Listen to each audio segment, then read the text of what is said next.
Stalin के विश्वासी और करीबी दोस्त थे सेर्गेई किरोव।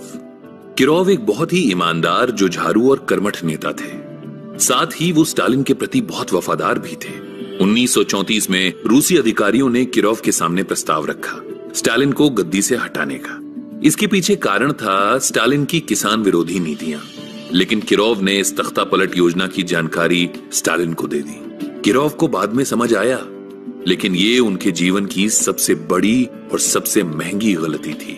पहले ही उनकी बढ़ती लोकप्रियता स्टालिन को अंदर से कचोट रही थी। उस पर अपने ही अधिकारियों द्वारा पीठ में छुरा भोंकने के प्रयास ने स्टालिन को झकझोर दिया। उनको लगा जैसे ये सारा का सारा किरोव का किया कराया है, और वो किरोव से ईर्ष्या और घृणा की भावना से ग्रसित हो गए। किरोव ने भी स्टालिन के अपने प्रति बर्ताव में इस बदलाव को महसूस किया और उन्हें तब अपनी गलती का एहसास हुआ, लेकिन बहुत देर हो चुकी थी। उसके बाद शुरू हुआ कई वर्षों तक चलने वाला मौत का तांडव और अनावश्यक नरसंहार। स्टालिन ने किरोव से शुरुआत की और धीरे धीरे करके बहुत से ऐसे अधिकारियों को या तो मार दिया या मरवा दिया जिन पर उन्हें शक होता कि उनकी नजर स्टालिन की कुर्सी पर है। स्टालिन पर अपने शक्की स्वभाव का इतना अधिक प्रभाव था कि वे अक्सर अधिकारियों को अपने साथ पूरी रात खेल खेलने के लिए बुलाते। इस रात भर चलने वाले खेल में वो उनसे कई तरह के सवाल करते, उनके मन में झांकने की कोशिश करते। अधिकारियों को पता होता था कि इस खेल में चित भी स्टालिन की और पट भी। वो उनके सवालों का जो मर्जी जवाब दे दें, स्टालिन वही सुनेंगे जो वो सुनना चाहते हैं। वो खुद धीरे धीरे पीते ताकि उनका होश बना रहे, पर अधिकारी को ज्यादा पिलाते, जिससे कि अधिकारी का खुद पर काबू कम हो और उनके मन की बात बाहर आ सके। स्टालिन जैसे नार्सिसिस्ट को औसत से ज्यादा ध्यान देने की जरूरत होती है, इसीलिए वो लोगों को लुभाकर, उनसे संवेदना का ढोंग रचाकर उनसे जरूरी चीज हासिल करने की कोशिश करते हैं। ऐसे लोग बहुत बारीकी से लोगों का निरीक्षण भी करते हैं और बदलते बर्ताव के प्रति सतर्क भी रहते हैं। अपनी ध्यान की अमिट भूख को मिटाने के लिए ये लोग सामाजिक और राजनीतिक स्तर पर शक्ति के पीछे भागते हैं और उस शक्ति, उस रुतबे, उस ओहदे और उस रसूख को संभाल कर रखने के लिए किसी भी हद तक जा सकते हैं। ऐसे लोग किसी से सच्चा प्रेम या सच्ची संवेदना नहीं रखते। ये लोग किसी को अपने करीब ना आने देते हैं और ना ही खुद किसी के करीब जाते हैं। ऐसी शख्सियतों की जड़ें बचपन में मिलेंगी। स्टालिन के पिता बचपन में उनको बेरहमी से पीटते थे और उनकी माँ से भी उन्हें न कोई खास स्नेह, न वात्सल्य, कुछ भी नहीं मिला। अगर मिली तो बस बेरुखी। इसीलिए उन्होंने बस एक ही तरीका सीखा, लोगों को इस्तेमाल कर अपना काम निकालने का और उस प्रक्रिया में किसी भी हद तक जाने का। संवेदना और नार्सिसिज्म यानी कि घोर स्वार्थ एक ही सिक्के के दो पहलू हैं। इन दोनों को अलग करने वाली जो रेखा है वो है इंसानी सूझबूझ और विवेक। विवेक से हम न सिर्फ दूसरों के अपने प्रति हानिकारक इरादों और व्यवहार को पहचान कर सतर्क हो सकते हैं, बल्कि इस बात का भी ध्यान रख सकते हैं कि हमसे तो कहीं जाने अनजाने किसी का नुकसान नहीं हो रहा, और यदि ऐसा हो भी गया तो स्थिति को सुधारा कैसे जाए। संवेदना हमें दक्ष बनाती है, न सिर्फ दूसरों के दर्द को समझने में, बल्कि जिंदगी हमें दूसरों की परिस्थिति, तथ्य, परिपेक्ष और दृष्टिकोण को देखने की प्रतिभा भी प्रदान करती है।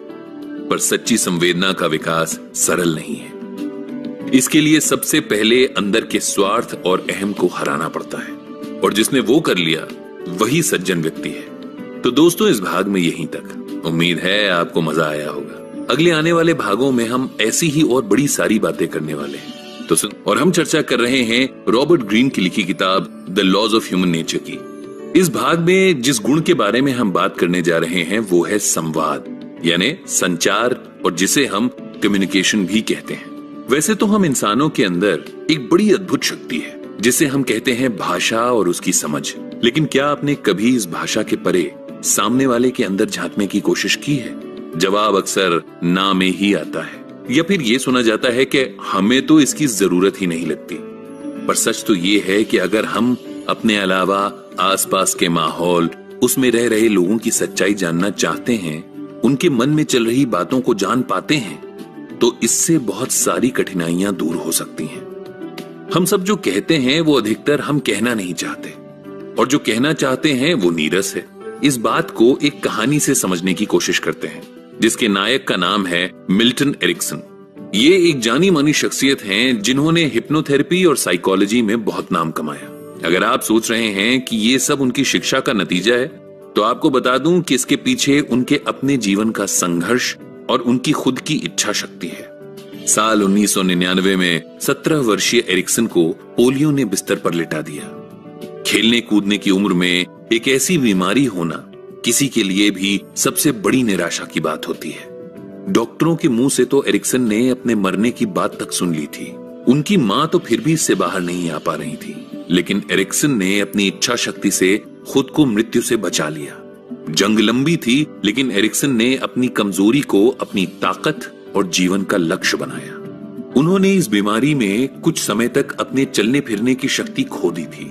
वो इस हद तक पैरालिसिस का शिकार थे कि ना तो उनके हाथ पैरों में जान थी और ना ही उनकी गर्दन, मुंह या होंठ हिल सकते थे। वो सिर्फ अपनी आंखों के इशारों से ही बात करते। घर में माता, पिता, 7 बहनें और भाई थे और एरिक्सन की देखभाल के लिए एक नर्स भी। सबके साथ रहने के बाद भी उनके लिए ये समय बेहद मुश्किल और चुनौतीपूर्ण था। जब भी एरिक्सन लोगों को बोलते और एक दूसरे के साथ हंसते खेलते देखते, तो उन्हें अपने ना बोल पाने का दुख और अफसोस होता। लेकिन इन सब के पीछे एक बात छिपी थी। वो क्या थी, इसका पता एक दिन उन्हें अचानक से चला। जब उन्होंने अपनी बहनों को आपस में बात करते सुना, एक बहन के जवाब देने के तरीके से उन्हें यह समझ आया कि जब भी वो हंसकर हां में जवाब दे रही थीं, तब उसके पीछे उनकी ना छुपी थी। एरिक्सन को यह पहली बार लगा कि लोग जो बोलते हैं और जो कुछ वो नहीं बोल पाते, वो भी उनके हाव भाव, बैठने और खड़े होने के तरीके से आप समझ सकते हैं। इसके बाद उन्हें ये काम करने में मजा आने लगा। वो हर छोटी बड़ी बात को इसी नजरिए से देखने की कोशिश करते कि कैसे लोगों के शब्द और उनकी भावनाएं या मन का हाल कुछ और हो सकता है। वो इस हद तक इस विषय को समझने लगे थे कि अपनी बहनों की बातों में सामान्य तौर पर ना दिखने वाले फर्क को भी पहचान लेते। इसका फायदा भी था और नुकसान भी, क्योंकि एरिक्सन ये जान चुके थे कि उनके आसपास आने पर उनकी बहनें और परिवारजन असहज महसूस करने लगते। इसके बाद जब एरिक्सन ने खुद पर ध्यान देना शुरू किया, तब उन्होंने अपने ना चल पाने की इस चुनौती का सामना करने की जिद पकड़ ली। उन्होंने अपने दिमाग की शक्ति को इस तरह से इस्तेमाल करना शुरू किया कि वो अकेले में अपने पैरों में पहले की तरह सेंसेशन महसूस करने की कोशिश करते। जब उनकी नर्स उनके पैरों की मसाज करती, तब वो फिर से वही जोर महसूस करने का प्रयास करते। धीरे धीरे वो चलने की कोशिश भी करने लगे, और जब उन्हें अपने दिमाग और शरीर के तालमेल का ज्ञान होने लगा, तब वो उसी तरह से अपने दिमाग को चलाने की भी कोशिश करते। कुछ वक्त लगा, पर आखिरकार वो अपने पैरों पर खड़े हो ही गए। पर इस सब के बाद उन्होंने अपनी शिक्षा का विषय तय कर लिया था। उन्हें अब साइकोलॉजी यानी मनोविज्ञान की पढ़ाई करनी थी। एक से बढ़कर एक जगह पढ़ाई और काम करते करते उन्होंने अपने आप को और मजबूत बना लिया था। लोगों को समझने और काउंसिल करने की उनकी प्रवृत्ति बाकियों से बहुत अलग और कारगर थी। एक ऐसा ही केस उनके पास आया जब कोई भी उस मरीज को समझने में नाकाम हो गया। तब एरिक्सन ने उससे बिना बात किए उसके मन का हाल जान लिया। सिर्फ 2 प्रश्न और उसका अपनी शर्ट की स्लीव मोड़ने के तरीके से ही उन्हें यह पता लग गया कि वो मरीज एक महिला नहीं बल्कि एक पुरुष था। ये ऐसा खुलासा था जिसने सबके होश उड़ा दिए। कोई भी किताबी ज्ञान मदद नहीं कर पाता, लेकिन ये एरिक्सन के पैरालिसिस के दिन ही थे जिन्होंने उन्हें ये सारी शिक्षा दी थी।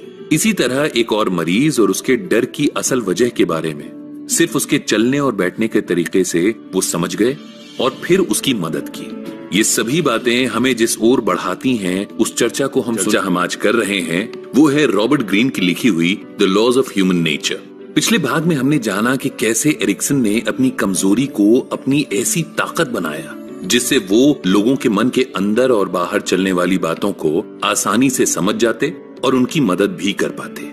इस कला को सीखना मुश्किल नहीं है। जी हाँ, किसी के मन में चलने वाली बात को पता लगाना और उसे समझना संभव है, लेकिन इसके लिए कुछ जरूरी बातों का ध्यान रखना होगा। जैसे पहला, खुद इस सच को स्वीकार करना कि जो हम सोचते हैं या सुनते हैं वो पर्याप्त नहीं है। इसके पीछे भी एक कहानी है जो हम नहीं जानते। दूसरा ये है कि जैसे ही हम ये सच स्वीकार कर लेंगे, वैसे ही हमारे अंदर दुनिया को देखने का एक अलग और बारीक सा नजरिया बन जाएगा। ज्यादातर हम लोगों को शब्दों से ही जोड़ पाते हैं, लेकिन